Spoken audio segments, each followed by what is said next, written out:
Ça consomme de fou et ça avance pas. C'est le genre de phrase typique que t'entends de la bouche d'Européens depuis des années. C'est des personnes qui soit méprisent les voitures américaines, soit jugent après avoir conduit un V8 8 litres 2 asphyxié sur une Eldorado 2,5 tonnes, soit comparent les performances avec celles d'une Audi RS3 récente. Mais si tu prends une muscle car de la grande époque, fin 60s, début 70s, et pas une simple berline ou un pick-up en V8, les accélérations sont quand même assez folles. Au niveau de supercars européennes vendues beaucoup plus cher. Je vais vous citer des modèles de muscle cars et quelques chiffres pour que ce soit plus parlant.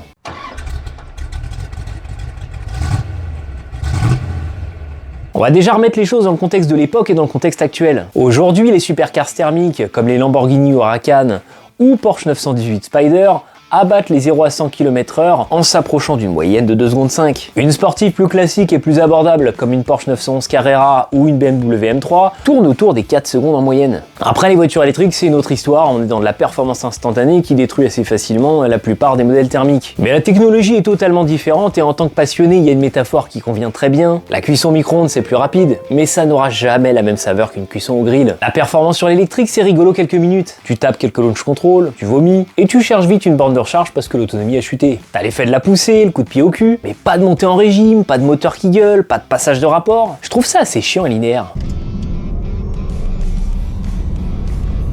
T'as pas toute cette âme mécanique, ces bruits, ces comportements qui sont spécifiques à une marque, à un modèle. Non, tout se lisse progressivement avec l'électrique. C'est juste efficace, point. Et c'est ce qu'on aime avec les anciennes. Retrouver des sensations qu'on perd progressivement. Sur les vieilles muscle cars américaines, ce qu'on aime, c'est la démesure. Les Américains nous ont sorti des dragsters homologués route, à une époque où il n'y avait pas autant de contraintes dans le développement des modèles. Les designers comme les ingénieurs avaient un bien plus grand champ d'action. À ça, t'ajoutes des constructeurs capables de mettre beaucoup d'oseille pour développer de nouveaux modèles, autant de gens pour les acheter et un marché très concurrentiel. Tout ça avant les crises pétrolières. C'est pour ça que jusqu'au début des années 70, on a les muscle cars les plus performants et les plus dingues jamais produits. Mais qu'est-ce que ça donne vraiment sur la route ? Est-ce que ça accélère si fort que ça ? Et qu'est-ce qu'une voiture de série rapide à l'époque des premières muscle cars ? Dans la seconde moitié des années 1960, quand les muscle cars explosent, les voitures les plus performantes sont évidemment des sportifs purs et durs, des petits coupés légers taillés pour la vitesse. En bon européen, on pense tout de suite aux Ferrari, Lamborghini, Maserati, Jaguar. Et c'est vrai que dès cette époque, ils ont déjà des modèles qui envoient. On va prendre par exemple l'année 1968. Chez Ferrari, on a la nouvelle 365 GTB4 Daytona, avec son V12 4 litres 4 de 352 chevaux, sa boîte manuelle 5 vitesses, pour un poids moyen de 1600 kg. Un 0 à 60 miles par heure, soit 0 à 96 km/h en 5 secondes 4. Je parle en miles par heure parce que c'est la seule mesure que j'ai pour les américaines de cette époque. Un quart de mile, l'équivalent du 400 mètres départ arrêté, en 13 secondes 4, pour une vitesse max de 280 km/h. Prix de départ à l'époque, 19 500 $, soit 172 000 $ actuels. Ensuite, on passe chez Lamborghini avec la Miura P400, avec son V12 3 litres 9 de 350 chevaux, sa boîte manuelle 5 vitesses, pour un poids moyen de 1300 kg, et cette Miura abat le 0 à 60 miles par heure en 6 secondes 3, le quart de mile en 14 secondes 5, pour la même vitesse max de 280 km/h. Prix de départ à l'époque, 21 000 $, soit 185 000 $ actuels. Et enfin, côté américain, celle qui rivalise le plus avec ces modèles, c'est la Corvette C3. Avec son V8 7 litres de 435 chevaux et sa boîte manuelle 4 vitesses, pour un poids moyen de 1450 kg, elle abat le 0 à 60 miles par heure en 5 secondes 3, un quart de mile en 13 secondes 8, pour une vitesse max de 257 km/h. Prix de départ à l'époque, 4 863 $, soit 43 000 $ actuels. Environ 4 fois moins cher qu'une Ferrari ou une Lamborghini. Pour une accélération quasi équivalente et même supérieure à la Lambo. Avec en prime la fiabilité et le coût d'entretien d'un V8 américain lambda. Donc c'est peut-être qu'une vulgaire Chevrolet et pas une prestigieuse maison italienne, mais n'empêche qu'elle est en tête de peloton. Et pour un budget ridicule à côté. Mais jusqu'en 1967, les Américains proposaient quelque chose d'encore plus exclusif et d'encore plus rapide. Pour 7 494 $, tu pouvais t'offrir une Shelby Cobra 427 qui abat, tiens-toi bien, le 0 à 60 miles par heure en 4 secondes 3. Ouais, 4 secondes 3 au milieu des années 60. Maintenant, on va aller du côté des muscle cars, qui sont, je vous le rappelle, de simples coupés de taille intermédiaire, des voitures de grande production pour monsieur tout le monde, qui n'avaient pas de réelle vocation sportive et qui ont été déclinées dans des versions sportives. On est sur des modèles abordables dont les prix moyens situaient entre 3 000 et 3 500 $, soit autour des 25-30 000 $ actuels, avec un poids moyen autour de 1600-1800 kg. Des modèles que tu peux aussi bien utiliser pour faire tes courses, un long voyage ou une course d'accélération sur 400 mètres. Et on a beau cracher longtemps sur les vieilles boîtes auto en Europe, leur reprocher leur manque de réactivité, certains dragsters de cette fiche, j'ai revérifié, ont bien des chronos de fou en boîte automatique. Info importante aussi, à l'époque, certains constructeurs avaient tendance à sous-estimer la puissance de leur V8. Principalement pour limiter les primes d'assurance qui commençaient un peu à leur taper sur les doigts avec tous les accidents qu'il y avait. Tu te doutes bien que des V8 de plus de 300 chevaux abordables pour les jeunes conducteurs, ça a fait des dégâts. Les V8 sur lesquels on a plus de soupçons de mensonges sur la puissance réelle, c'est notamment les moteurs qui existent en deux versions, une version standard et une version Hyperf, qui n'auraient que 10 chevaux d'écart, un petit peu suspect par rapport aux modifications annoncées. Et on démarre cette liste avec un pur produit Mopar, la Dodge Coronet RT 440 de 1968. C'est un modèle qui partage la même plateforme bi-body de chez Mopar, qui est aussi commune au Plymouth Satellite et Dodge Charger. Donc on est globalement sur les mêmes dimensions, le même comportement routier. Cette Coronet a été proposée dans une version RT pour Road and Track avec pas mal d'améliorations. On a une suspension et un freinage renforcé qui offrent une meilleure tenue de route. C'est une voiture qui a reçu un très bon accueil de la presse à l'époque, qui a vraiment reconnu les qualités routières indéniables de cette voiture et son confort rapporté à ses performances. Toutes les améliorations apportées sur les trains roulants, sur le châssis, ont rendu cette voiture encore plus maniable, encore plus agréable, et vraiment la presse a été assez unanime là-dessus. Ce qui était aussi très apprécié, c'était sa polyvalence. On avait toute la rage d'un bon moteur V8 Mopar de la bonne époque, mais aussi le confort et la tenue de route vraiment nettement améliorés par rapport à ce qui s'est fait avant. Un intérieur plus luxueux avec pas mal d'équipements et suffisamment de place pour 4 personnes et leurs bagages dans le grand coffre. La Dodge Coronet RT était notamment proposée avec le Big Block, le plus gros moteur de chez Mopar, le fameux V8 440. Un V8 7 litres 2 de 380 chevaux qui, en boîte manuelle 4 vitesses, offrait des performances de folie. On parle d'un 0 à 60 miles par heure en 6 secondes 10 et un quart de mile en 13 secondes 44. Donc avec cette Coronet, on démarre déjà avec du très lourd. Ensuite, on passe à un modèle que j'adore et qui est malheureusement trop peu connu, éclipsé même à l'époque par une certaine Ford Mustang. Et je vais parler précisément de la Ford Torino 429 Cobra Jet de 1970.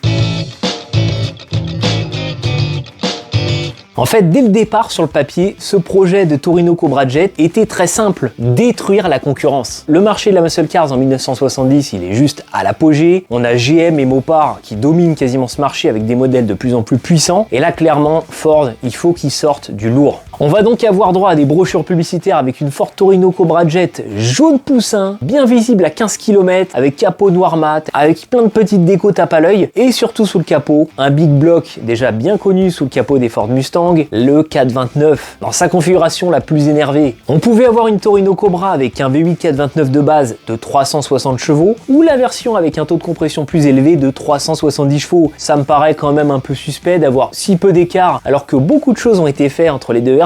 Et comme par hasard, on est à l'époque où les assureurs commencent à bien tirer la sonnette d'alarme. Mais en gros, clairement, à part l'aspect mécanique, ils n'ont pas fait beaucoup d'efforts sur le reste. Il y a le look extérieur, mais à l'intérieur, ça reste une voiture assez spartiate avec très peu d'options, un peu sympa, style console centrale, style tachymètre ou toute l'instrumentation complète. Non, elle garde un intérieur extrêmement brut avec peu d'options. Et c'est peut-être en partie ce qui explique le peu de succès qu'elle a eu cette voiture. Et au final, c'est même une voiture qui en 1970, pour un acheteur chez Ford, un client Ford, avait très peu d'intérêt par rapport à une Mustang 429 qui était moins cher et qui avait certainement plus d'options sympas de personnalisation, d'équipement intérieur. Donc ils ont aussi certainement un peu merdé sur cet aspect-là. On va maintenant parler chiffres. La Ford Torino 429 Cobra Jet de 1970 en V8 7 litres de 370 chevaux et en boîte auto 3 vitesses, oui, boîte auto, atteignait les 60 miles par heure en 6 secondes avec un quart de mile en 14 secondes 4. L'Oldsmobile 442 W30 de 1968.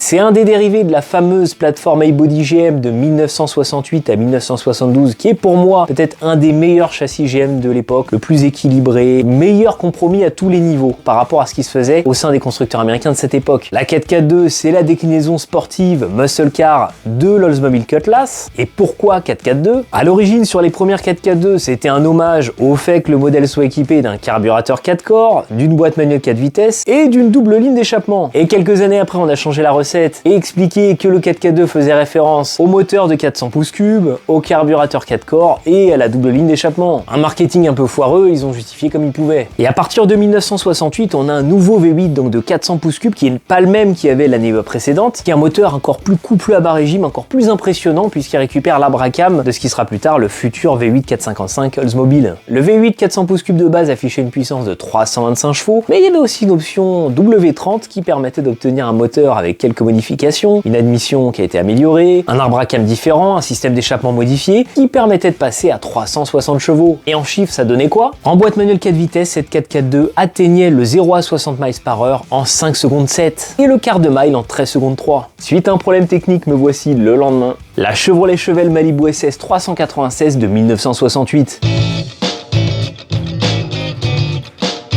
Les Chevelle Malibu SS, c'est les muscle cars les plus mythiques, les plus populaires. La Chevelle reprend la même plateforme body que l'Oldsmobile 4x4-2. Et on a une époque où on est vraiment au premier stade de la standardisation. Chez General Motors, il y a du blé à foison et chaque marque fait un peu ce qu'elle veut. Il y a quelques châssis en commun, mais du côté des moteurs, c'est encore chaque constructeur qui fait ses propres moteurs. Au lieu de rationaliser comme on aura eu des années après avec des Chevrolet, des blocs Chevrolet utilisés chez les différentes marques, on était quand même à une époque où tu avais des moteurs avec des caractéristiques très proches, des cylindrés identiques, des 5 litres 7 par exemple, tu pouvais avoir la version Oldsmobile, la version Pontiac, la version Chevrolet, la version Buick, et pareil pour les big blocks, un truc inimaginable aujourd'hui. Sur certains modèles, notamment les full size, tu pouvais avoir des châssis avec des empattements légèrement différents de quelques centimètres, plutôt que de rationaliser comme c'est arrivé après et de se rabattre sur des empattements qui sont les mêmes d'une marque à l'autre. Vraiment, c'était une époque où on cherchait pas encore à faire des économies. Et au-delà de l'aspect technique, chaque véhicule avait vraiment une identité unique. Bon, alors je vous dis pas en comparaison avec ce qui se fait aujourd'hui, c'est juste le jour et la nuit. On reconnaissait vraiment une Oldsmobile, une Pontiac, une Chevrolet,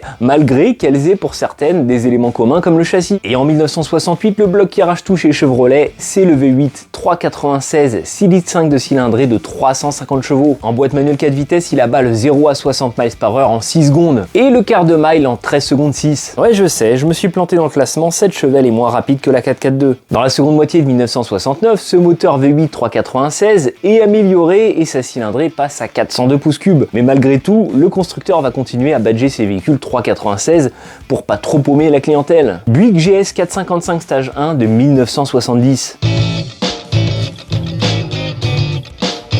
C'est la déclinaison sportive de la Skylark. Encore une fois, issue de la même plateforme iBody GM. Et cette déclinaison GS pour grand sport, elle existe avec le V8 350 CI de 315 chevaux, mais le top du top, ça reste le Big Block 455. La version officielle, c'est que ce 455 affichait une puissance de 360 chevaux, mais personne n'y croyait vraiment. Ce qu'on retiendra surtout, c'est le couple incroyable de ce moteur. C'est simple, c'est le moteur de grande série le plus coupleux de son époque, et ce pendant les 22 années qui vont suivre. Il y avait bien le 500 pouces cubes Cadillac, mais c'était pas un moteur à vocation sportive. Non, le seul moteur qui arrivera à le détrôner en matière de couple, c'est celui de la Dodge Viper en 1992. Et ce choix de donner énormément de couple à bas régime, il est pas totalement anodin. Il va avec l'esprit de la marque. Buick, c'est avant tout une marque de luxe, un peu moins ostentatoire et qui va se donner une image un peu plus sportive à cette période-là, mais elle veut pas non plus rompre avec les habitudes, avec les exigences de cette clientèle. Going fast with class, c'est le slogan de la marque depuis quelques années déjà. L'idée, c'est qu'on n'ait pas besoin d'écraser l'accélérateur à fond pour avoir toute la puissance. Tu peux aussi bien adopter une conduite souple qu'une conduite énervée, mais t'as pas besoin de cravacher ton moteur. D'où l'idée de conduire avec une certaine souplesse, une certaine élégance, même en roulant un peu fort. La Buick GS 455 Stage 1 en boîte auto 3 vitesses, c'est un 0 à 60 miles par heure en 5 secondes 5 et un quart de mile en 13 secondes 5. Et cette GS 455, elle a peut-être pas eu le succès attendu puisqu'en cours d'année, on voit apparaître un modèle encore plus énervé et encore plus visible, la Buick GSX. En fait, chez Buick, on a compris qu'on a peut-être pas tapé assez fort par rapport à ce que faisait la concurrence. La GS 455, elle est déjà trop proche visuellement d'une Skylark classique, elle se démarque pas assez, ça manque de couleur, ça manque de flashy, il y avait qu'à reprendre la recette de la concurrence. Et c'est ce qu'ils vont faire un peu en retard. Parce que ces choix esthétiques font vraiment partie du succès des muscle cars. Quand tu débarquais en concession pour acheter un modèle et que tu voyais cette caisse avec des peintures de guerre, avec un style de dingue, forcément t'étais attiré. Alors que tu mettais une Buick Skylark et une GS 455, les gens se retournaient pas spécialement sur la GS 455, alors que la caisse, c'était quand même quelque chose. Bon là les amis, on passe sur un saint graal. C'est simple, tout le monde l'a surnommée la reine des muscle cars à l'époque. Pour l'année modèle 1970, Buick a sorti l'artillerie lourde, mais Chevrolet a fait encore mieux, avec la Chevelle SS 454 LS6. Mais avant ça, t'as peut-être envie de craquer toi aussi pour ta voiture américaine ancienne, mais t'as peur de te lancer. Et c'est légitime. Quand tu connais pas, tu peux te retrouver avec une mauvaise voiture payée trop cher. On n'achète pas une Dodge Charger 1971 comme on achète une Audi récente. C'est pour ça que je propose mes services via ma société Rumbler. Je te préviens tout de suite, je suis pas un hard discounter. Les Mustangs les moins chers d'Europe, c'est pas chez moi. Non, ma mission c'est de trouver une voiture américaine dans tes critères et dans ton budget s'il est cohérent. T'apporter un vrai service personnalisé et mon expérience pour te trouver une bonne voiture saine. Ou te faire découvrir un modèle que tu connaissais pas, plus adapté à ton budget. Et je préfère décliner une demande que rogner sur la qualité des voitures pour entrer dans un budget trop serré. Si ça t'intéresse, go sur rumbler.fr, bouton je me lance. Allez, on reprend la vidéo.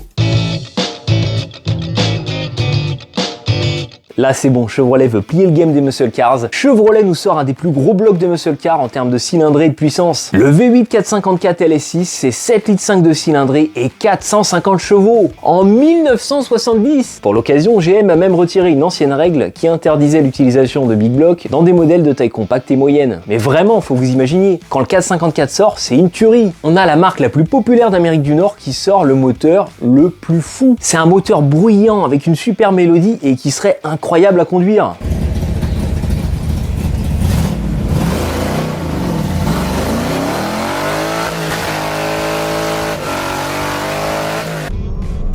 Ce 455, il était disponible en deux versions. Il y avait la version sage de 360 chevaux et donc cette fameuse version de 450 chevaux avec un carbu au lait 800 CFM et quelques modifications internes dont ils ont le secret. Mais si on a décrété que la Chevelle SS 454 c'était la reine des muscle cars, c'est pas uniquement pour sa mécanique. Parce que déjà à l'époque, les différents constructeurs qui proposaient des muscle cars, eh ben ils en ont essuyé des plâtres. Les moteurs étaient de plus en plus puissants, mais tout suivait pas derrière. On se retrouvait avec des châssis tordus à cause de la puissance, des supports moteurs cassés, des transmissions éclatées. Bah ouais, il a fallu en faire des erreurs pour apprendre. Et du coup, Chevrolet s'est inspiré de tous les retours SAV pour essayer de renforcer et d'améliorer toutes les pièces qui étaient susceptibles de lâcher. La suspension et la transmission étaient lourdement renforcées, tout comme le châssis pour pouvoir bien supporter le couple impressionnant de ce 454. Alors c'est pas la seule muscle car à avoir bénéficié de ce type d'amélioration, mais apparemment le résultat était vraiment à la hauteur quand ce modèle est sorti et a été testé par la presse en 1970. Et cette Chevelle SS 454 de 1970, quand elle est associée à une boîte manuelle 4 vitesses, elle nous donne un 0 à 60 miles par heure en 5 secondes 4 et un quart de mile en 13 secondes 8. La Plymouth Satellite 426 Mi de 1966.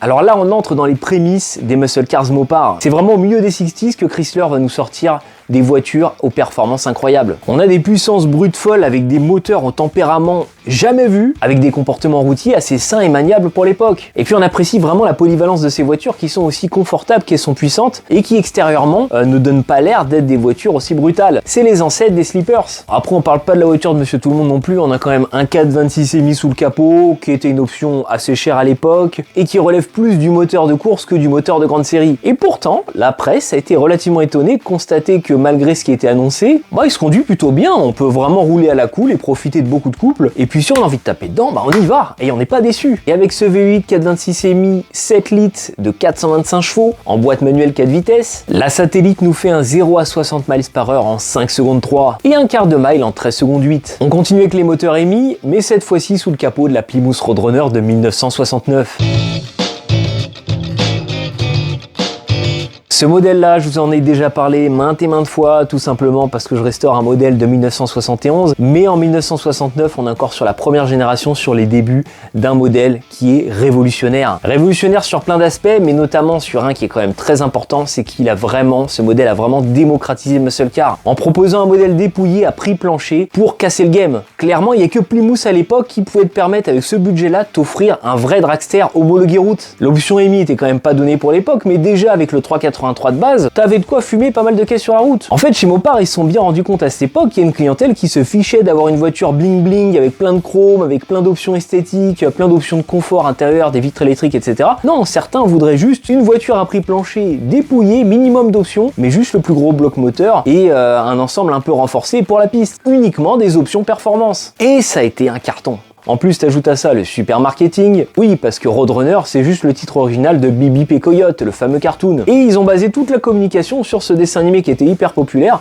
et qui était tout simplement synonyme de vitesse. Donc t'as la totale, le petit klaxon Bip Bip, tous les stickers sur la bagnole. Ils ont rendu vraiment la voiture fun et accessible. La Roadrunner Mi 69, c'est un 0 à 60 miles par heure en 5 secondes 10 et un quart de mile en 13 secondes 54. La recette marche tellement bien qu'au sein de la même maison chez Dodge, on a l'idée de refaire à peu près la même chose en remplaçant la coronette par la fameuse Super Bee. Mais la sauce prendra pas, donc ce modèle fera pas vraiment au feu. Maintenant, je vais parler d'un modèle mythique que vous êtes très nombreux à me demander, malheureusement dans des budgets rarement réalistes, parce que les codes de ces modèles se sont envolés il y a bien longtemps. Je vais vous parler de la Dodge Charger EMI 1968. Le premier aspect qui a fait le succès de cette voiture, c'est évidemment le design. La ligne en bottle coke, la face avant avec les phares cachés dans la calandre. Il y a 1 milliard de détails de design qui font de cette voiture une véritable œuvre d'art. Donc si tu prends la combinaison des meilleurs moteurs Mopar qui se faisaient déjà une super réputation sur la piste et dans les rues à l'époque, avec un design de dingue qui met tout le monde d'accord, bah t'obtiens un banger. C'est simple, la Dodge Charger, tout modèle confondu, passe de 15 000 ventes en 1967 à 96 000 ventes environ en 1968, l'année de ce nouveau design. Et parmi ces 96 000, il y a eu quand même 17 000 RT. C'est un pack qui comprend tout un tas d'améliorations techniques pour rouler un peu plus fort, et notamment de série les plus gros blocs moteurs. Ça démarre avec le V8 440 Magnum de 375 chevaux, et ça termine toujours avec ce fameux V8 426 EMI. Avec ses 425 chevaux et sa boîte auto 3 vitesses, ouais j'ai bien vérifié, boîte auto, elle atteint les 60 miles par heure en 4 secondes 8 et le quart de mile en 13 secondes 5. Ça peut paraître étonnant qu'elle soit un peu plus rapide que la Roadrunner qui est plus légère, mais ce qui est compliqué avec ces chiffres de l'époque, c'est que déjà j'ai essayé de prendre les infos des mêmes magazines, j'ai revérifié plusieurs fois mes sources, mais on n'a pas toujours certaines petites infos qui permettent vraiment de comparer des modèles de configuration exacte, comme les rapports de pont par exemple. Maintenant on va rendre à César ce qui est à César, puisqu'on va se pencher sur celle qui est officiellement à l'origine des muscle cars telles qu'on les a connues dans les années 60, la Pontiac GTO. A l'origine, GTO, c'est une finition de la Pontiac Tempest. À l'époque, on constate déjà qu'une certaine clientèle s'amuse à mettre des gros moteurs de full size dans des petits hot rods ou des caisses un peu plus légères pour obtenir des performances de dingue. Du coup, chez Pontiac, on s'est dit, mais pourquoi on testerait pas de proposer ça directement en concession? Ils ont donc choisi un best-seller de taille moyenne, la Pontiac Tempest, pour y installer le gros V8 maison, le V8 389, 6 litres 4 de cylindrée et 325 chevaux, et c'est la meilleure décision de leur vie. Cette bagnole, c'est juste une fusée. Elle est non seulement super puissante, mais en plus elle est maniable et elle s'emmène bien cette voiture. Les premiers essayeurs de presse se sont vraiment pris une claque. Cette voiture a proposé une expérience vraiment nouvelle en 1964, au point qu'une Pontiac Tempest GTO fait transpirer des proprios de Ferrari sur la route. Avec son V8 6 litres 4 de 348 chevaux, dans sa version 3 carbus de corps, et avec sa boîte manuelle 4 vitesses, elle atteint les 60 miles par heure en 4 secondes 6. Une Ferrari 275 GTB cette année-là, c'est 6 secondes. Tu t'imagines en 1964, tu sors de ta concession Ferrari avec ta supercar tout fier, et au boulevard suivant, tu te fais fumer par une vulgaire Pontiac Tempest. Non mais voilà aussi pourquoi on adore ces bagnoles. La GTO première du nom, c'est aussi un quart de mile en 13 secondes 10. Voilà pour cette liste non exhaustive. Certains vont être déçus, j'ai pas parlé de Mustang, parce que je le dis et je le répète, si on prend la définition originale, une muscle car à l'origine, c'est un coupé de taille moyenne et pas une pony car. Chez Ford par exemple, le coupé de taille moyenne, c'était la Ford Torino, et la pony car, la Mustang. Même chose pour les Chevrolet Camaro ou Dodge Challenger qui sont des pony cars. Chez Chevrolet, la Chevelle c'était le coupé de taille intermédiaire et la pony car c'était la Camaro. Chez Dodge, la Charger c'était la taille intermédiaire et la pony car la Challenger. J'ai pas parlé des années suivantes parce que dès le milieu des années 70, les puissances des moteurs américains vont chuter drastiquement année après année à cause des nouvelles normes de pollution, du développement de l'essence sans plomb, la baisse des taux de compression, de l'installation de catalyseurs, de vannes EGR, et tout ça va conduire à la disparition progressive des muscle cars qui correspondent plus vraiment aux attentes des clients. Dans un contexte de crise pétrolière et d'augmentation des primes d'assurance à cause des nombreux accidents. En 1974 et pour sa dernière année, la Pontiac GTO qui a inventé le genre muscle cars redevient une simple finition d'un modèle, la Ventura de chez Pontiac. Le plus gros moteur n'est plus qu'un V8 5 litres 7 qui développe 200 chevaux et les chronos sont à la hauteur. 0,60 miles par heure en 7 secondes 7 et quart de mile en 15 secondes 7. Et commercialement ça va être un échec, elle se fait défoncer par la presse, les performances sont pas au rendez-vous, personne comprend vraiment cette nouvelle vision de la GTO qui est maintenant dans un format compact avec un look, un design qui fait pas vraiment l'unanimité. Cette GTO ressemble juste à une mauvaise blague pour la presse. Et la seconde crise pétrolière du milieu des années 70 va l'envoyer valser. Il faudra attendre le début milieu des années 80 pour que les muscle cars reviennent progressivement un peu sur le devant de la scène. Et avec des noms iconiques. Je pense au Oldsmobile 4x4 Chevrolet Monte Carlo SS et Buick Grand National, toutes basées sur la même plateforme G-Body de General Motors. Et c'est des modèles qui vont gagner en performance année après année et qui vont réconcilier petit à petit les Américains avec les modèles de taille intermédiaire à caractère sportif. Tout ça pour terminer sur les origines. Quand les muscle cars se sont développés dans les années 60, on avait donc des accélérations proches voire supérieures à pas mal de supercars européennes. Tout ça avec le confort et la polyvalence d'une berline américaine de taille moyenne. Alors certes, la tenue de route, la maniabilité n'était pas au niveau d'une supercar européenne, mais c'était pas leur vocation première. Les muscle cars restaient des voitures de tourisme classiques, mais aussi abordables. J'espère que cette vidéo vous a plu et je vous dis à très vite. Salut! Introducing our tough one, the 1970 Chevelle SS396. It's a great performer, except for one thing.